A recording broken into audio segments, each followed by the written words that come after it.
Our own Steve Hartman is known for teaching us Kindness 101 I like lessons. our own Steve Hartman. Our own Steve Hartman. Yes, I like that right. part. Those Kindness 101 lessons with his kids and, of course, being on the road. But he hasn't always looked at the lighter side of America. While covering numerous school shootings, Hartman says he found himself growing numb to the tragedies. In 2018, he started writing letters to virtually every family that lost a child in a school shooting since Sandy Hook. Just think about that for a moment. He asked if he and a photographer, Lou Bopp, could document their child's bedroom. 8 families agreed, and the project led to the Netflix short documentary called All the Empty Rooms. In this clip, Hartman visits the room of 15-year-old Gracie. Watch. That's the outfit she had out. This is what she was going to wear on Friday? Well, she was either going to wear this outfit or this outfit. She had like 2 or set this out. dress. Did you do this often? Prepare the Yes. next day's Yeah. clothes? Yeah, Monday through Friday. Yeah. Yeah. And we had given her this little trinket box. And when we had opened it, she had these letters in here. And these letters were notes to her future self that she had written. Wow. First day of high school. Steve Hartman joins us along with the film's director, Academy Award nominee Joshua Seftel.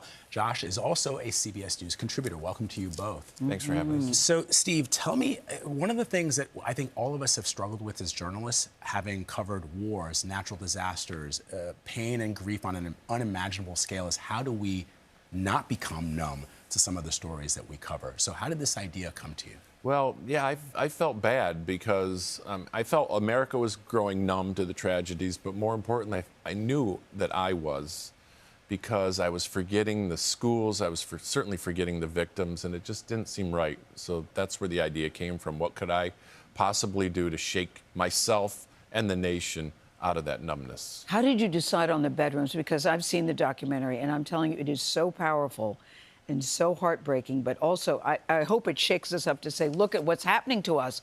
How did you decide on the bedroom? Because I'm still haunted by the SpongeBob characters that were in one little boy's room, or the posters on the wall, or somebody's barrettes, and the way it's shot, Steve. And Josh, how did you all decide to focus on the bedrooms? Well, I started thinking about what it would be like for the parents to return to those rooms after the shooting. And I stood in my own kids' rooms, and you know, I just imagined what it must be like to be in that space. And I thought maybe if all of America stood in that space, that maybe we can make some progress on this issue. And that's Josh, still my hope. When Steve approached you and told you about this documentary, what made you want to participate? Which, by the way, Steve went rogue because he started doing it. You started doing it on your own. You didn't. It's not like you went to the CBS Muckety Mucks and said, "I would like to do this." Well, because I figured they'd say no, because it was so off-brand for me. Yeah. I felt like if I was going to do this, I just had to do it on my You had to own. get it started. But Josh, you And did what pulled say you no. in, Yeah. Well, I have 2 little girls, 5 and 9, who I think are watching right now. And I thought about them and the fact that they're going to probably be doing active shooter drills in a couple of years. And I thought about Steve's idea of the rooms, and I thought, this reframes the issue. It takes it away from politics and turns it into something human, which is what this is. It's about our kids being safe in school. Yeah. And if they're not safe in school, we need to fix that. So, Josh, how do you as a filmmaker convey to an audience the sense of grief, of loss, the emptiness, and the absence of those children in those bedrooms? The weight of emptiness. Yeah. I think it's about contrast. I think it's about, you know, when we edited the film, you see the children, you see clips of them, you see the parents. You hear their voices. You hear their voices. Yes. And you need to feel their presence. And then when you see the empty room next to that, you feel the weight of the loss.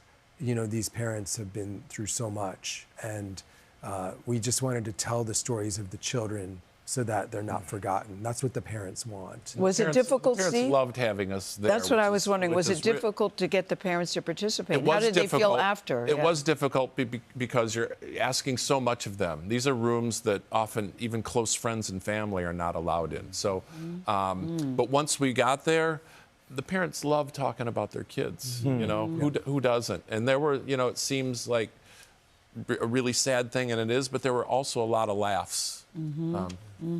But listen, you know, it's in the running for the Oscar hunt, and I'm so pulling for it.